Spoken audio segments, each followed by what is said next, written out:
Welcome to the Deep Dive. Today, we're shifting focus a bit. We're heading into some truly chilling territory. Not complex theories this time, but real stories, real lives, relationships that just went horrifically wrong.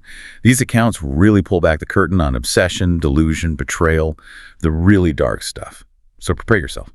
We're going to share 3 narratives that honestly might make you question how fragile trust really is and how quickly things can spiral into real danger. It's definitely a heavy topic, and what's often so shocking is the speed, how fast a situation can go from making normal relationship problems to, well, life-threatening danger.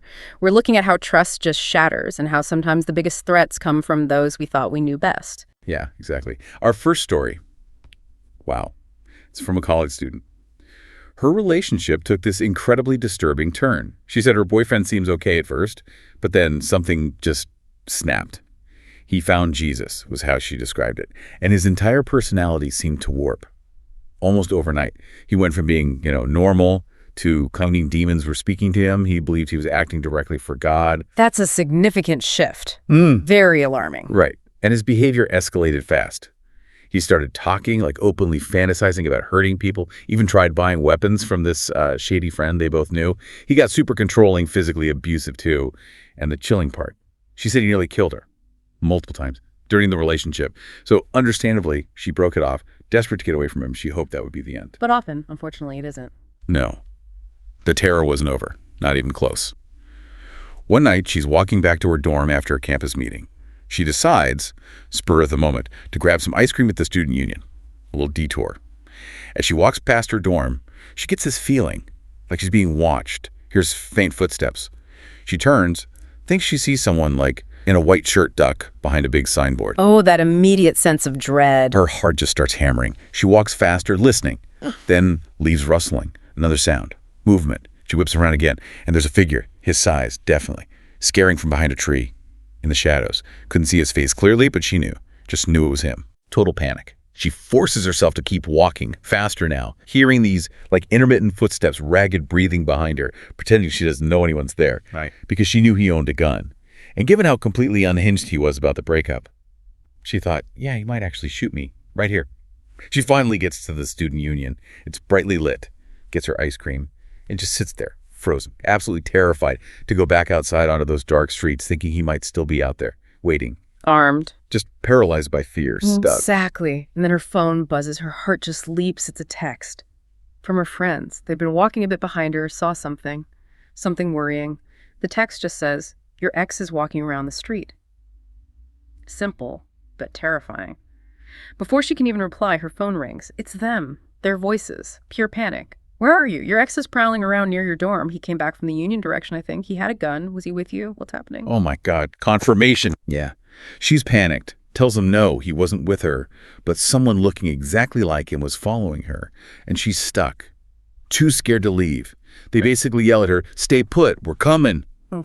Minutes later, they burst into the union, out of breath, eyes wide, just radiating terror.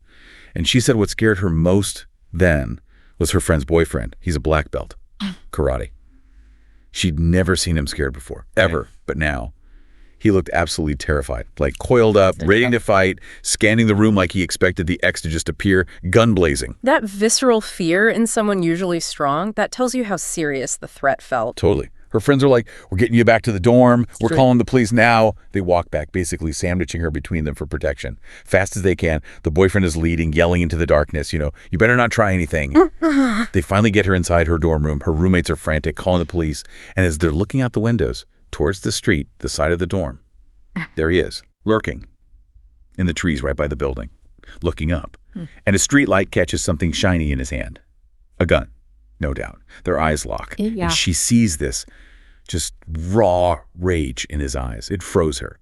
In that instant, she knew he was really there to kill her. Her friend showing up when they did, it completely foiled his plan. Just by being there. He see him, turns, and bolts through the trees. Just incredibly lucky timing for her. Unbelievably lucky. They weren't sure if he'd circle back, try to break in maybe. So they called the police again. Minutes later, sirens everywhere. Cops swarmed the area, guns drawn. They caught him a few hours later. And yes, he had a .22 caliber gun on him. Wow. And his confession. It was just horrifying. It showed how deep the delusion went. He admitted, yeah, he planned to kill her if he found her alone, but he didn't want to take quote, pot shots while her friends were around, his reasoning. Since she broke up with him, he believed she was, quote, given over to Satan. And it was his, quote, duty to make sure I died and went to hell. That's chilling. It's a terrifying mix, isn't it? This religious delusion fused with what sounds like extreme narcissism or another personality disorder. He wasn't just angry or hurt. He built this whole alternate reality where violence wasn't just okay.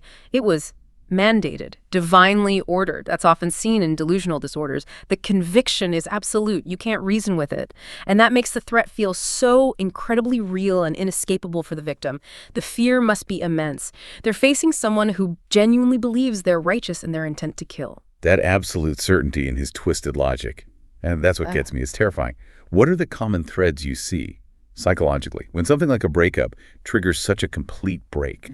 Such focused, murderous intent? Well, often the external event, the breakup in this case, it shatters their self-image, their sense of control.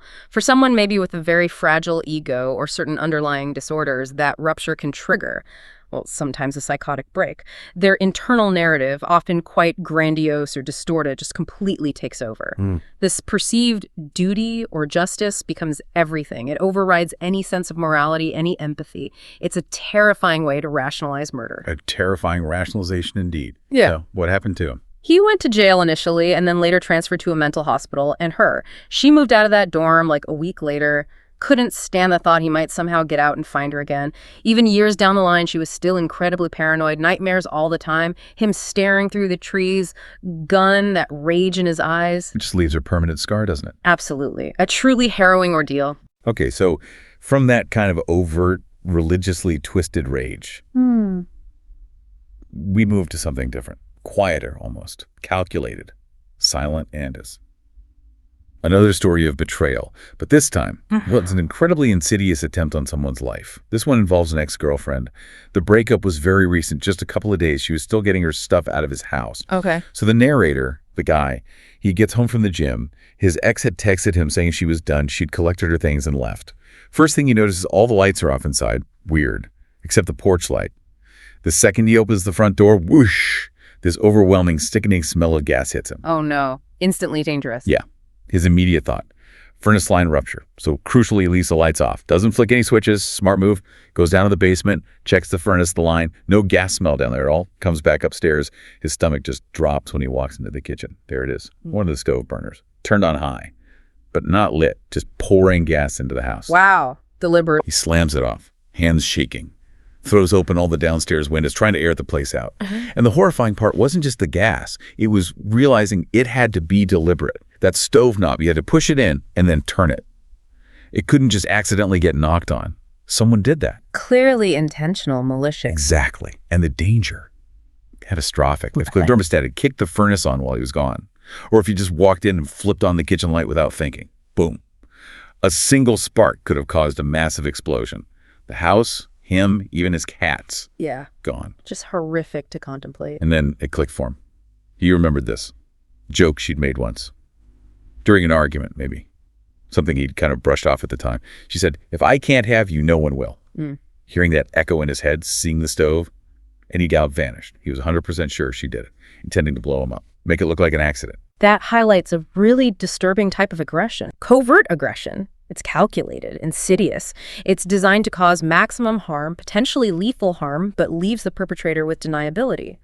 Oh, it must have been an accident. Turning on the gas like that, it requires chilling forethought, a complete disregard for life. It really speaks to a deep, deep level of hatred or maybe desperation, where the urge to punish just obliterates everything else. Yeah. And discovering someone tried to kill you so stealthily in your own home, that shatters your sense of safety completely. It's hard to wrap your head around that level of cold calculation.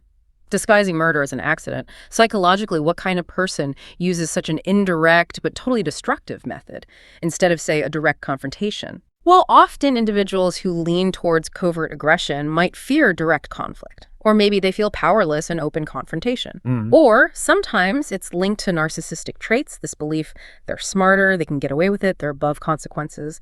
They prefer operating unseen, maintaining that facade of innocence while they carry out their destructive plans.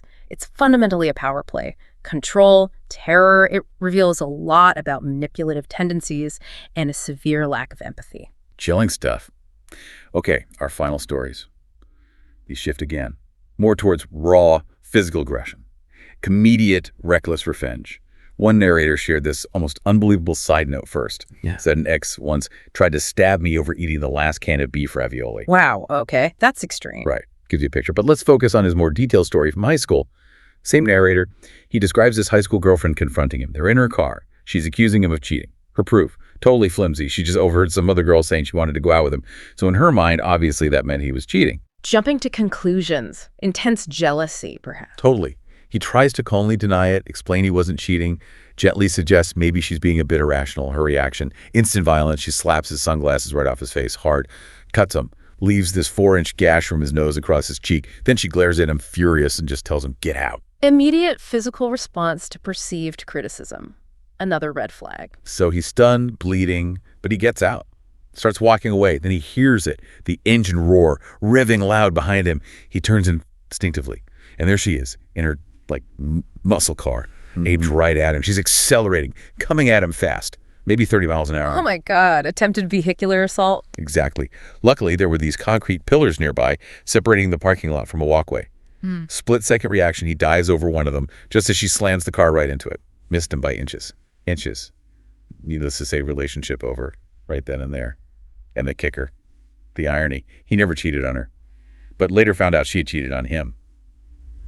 Twice. These stories really hammer home that lack of emotional regulation, that dangerous impulsivity. It's not just anger we're seeing.